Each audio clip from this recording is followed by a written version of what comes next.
Baik, selamat malam Kak Yoga. Di sini saya akan mempresentasikan Python saya dan juga Power BI. Pertama ini ada Python. Nah, di mana kita mulai memasukkan dulu, kita mengimport library.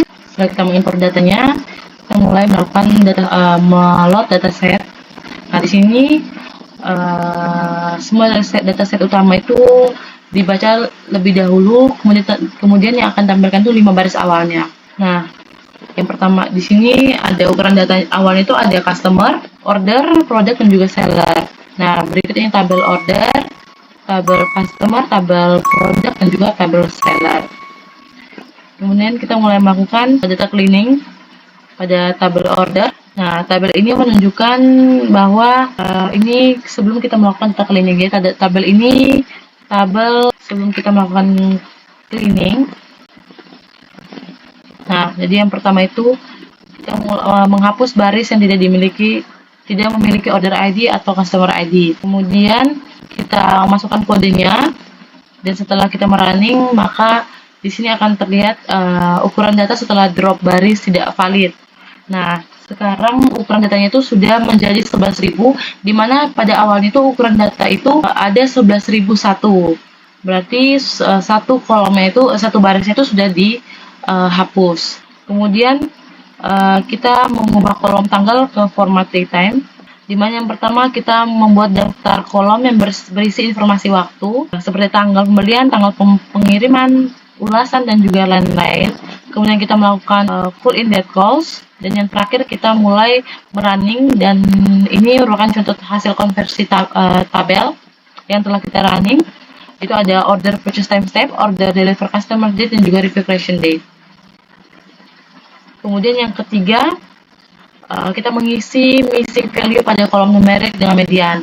Nah, kolom-kolom yang akan kita isi itu ada price, freight value, payment sequential, payment installments, payment value, dan review score.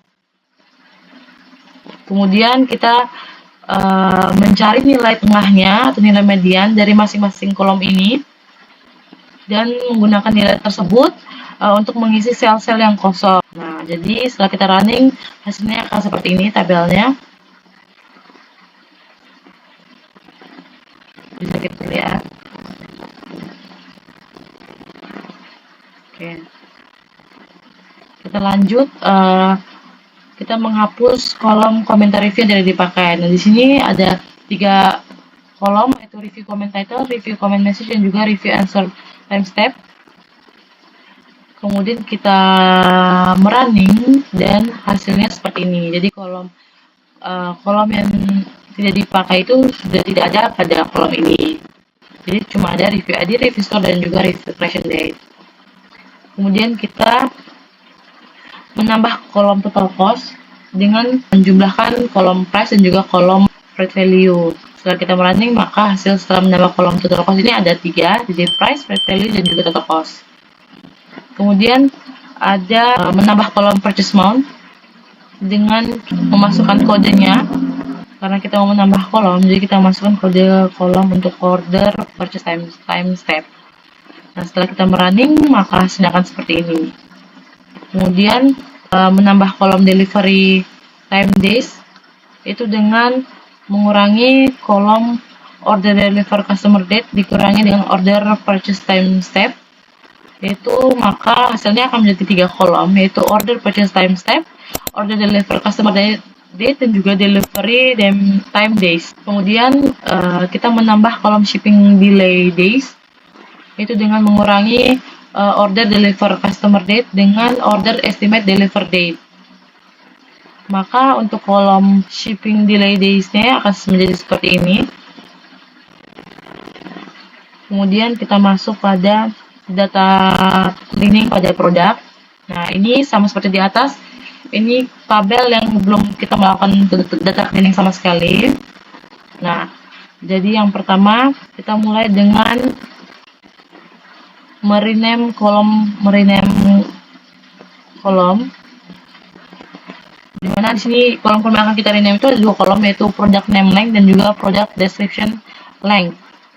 Nah, jadi kita ganti karena ada kesalahan ejaan pada kalimat kata length-nya. dimana yang awalnya tuh LENGHT menjadi LENGTH. Nah, setelah kita merunning, maka kedua kolom tadi menjadi seperti ini. Kemudian yang kedua itu mengisi produk kategori yang kosong.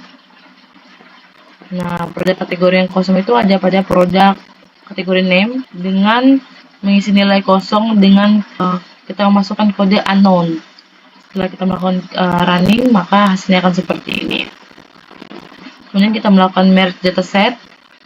Setelah kita membersihkan, melakukan data cleaning, maka ketiga tabel itu akan digabung, yaitu customer, produk, dan juga seller.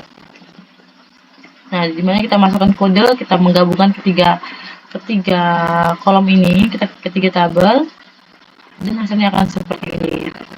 Bisa dilihat ini ada kolom customer, kolom produk, dan juga kolom seller.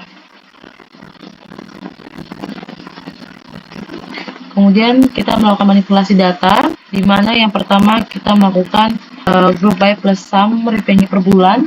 Yang pertama dengan mengelompokkan data berdasarkan bulan pembeliannya. Kemudian kita menjumlahkan seluruh transaksi yang ada dalam bulan tersebut. Setelah itu kita mengubah nama kolom dari payment value menjadi total revenue, dan kita mengurutkan data itu berdasarkan urutan waktu dari yang paling lama ke yang paling baru.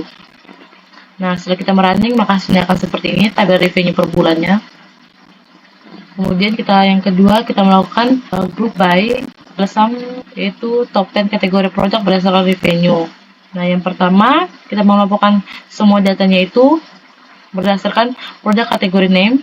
Kemudian kita menjumlahkan seluruh datanya itu pada kategori tersebut. Setelah itu kita merename payment value menjadi total revenue. Kemudian kita melakukan pengurutan dari yang paling besar ke yang paling kecil, dan kita melakukan memasukkan kode head 10, yaitu top 10 kita hanya mengambil 10 baris teratas. Nah, kemudian setelah kita running, maka hasilnya akan seperti ini, top 10 kategori produk berdasarkan revenue.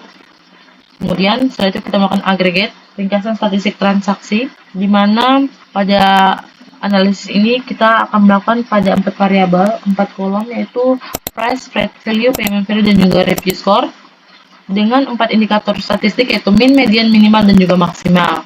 Nah, setelah kita melakukan running, maka hasilnya akan seperti ini. Kemudian kita melakukan ASTEC, yaitu distribusi payment type pada customer state. Yang pertama, kita mengelompokkan data berdasarkan dari 2 kategori sekaligus, yaitu customer state dan juga payment type. Kemudian kita menghitung jumlah transaksi untuk setiap kombinasi. Setelah itu kita melakukan unstack.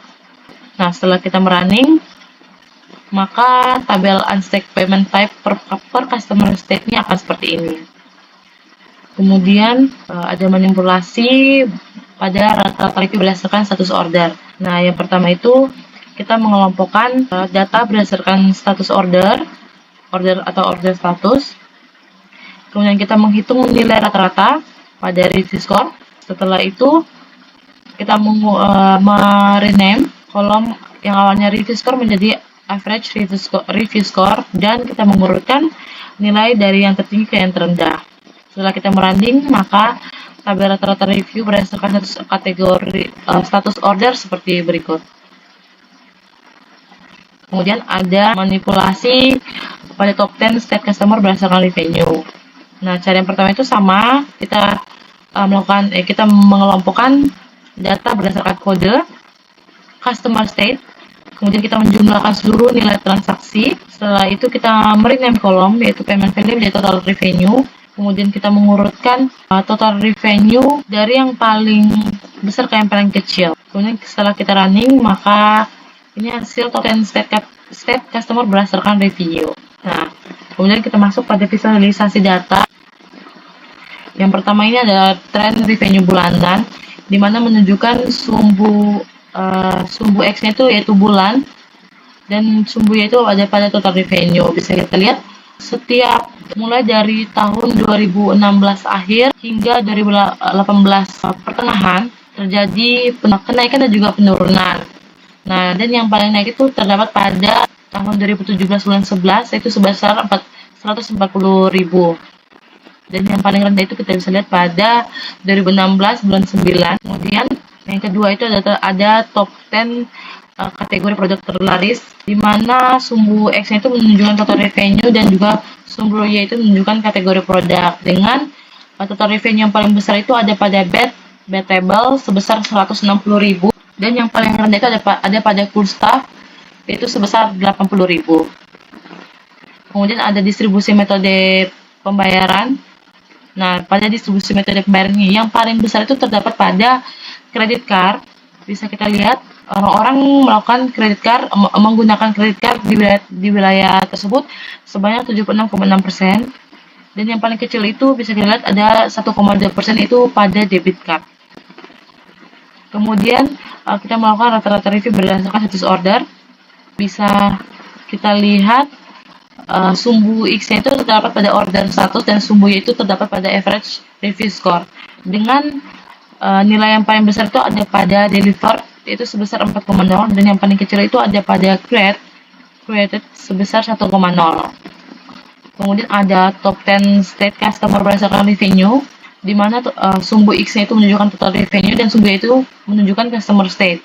Dengan nilai total revenue paling besar itu ada pada SP sebesar 700.000, dan juga yang paling rendah itu pada DF sebesar kurang lebih dari 100.000.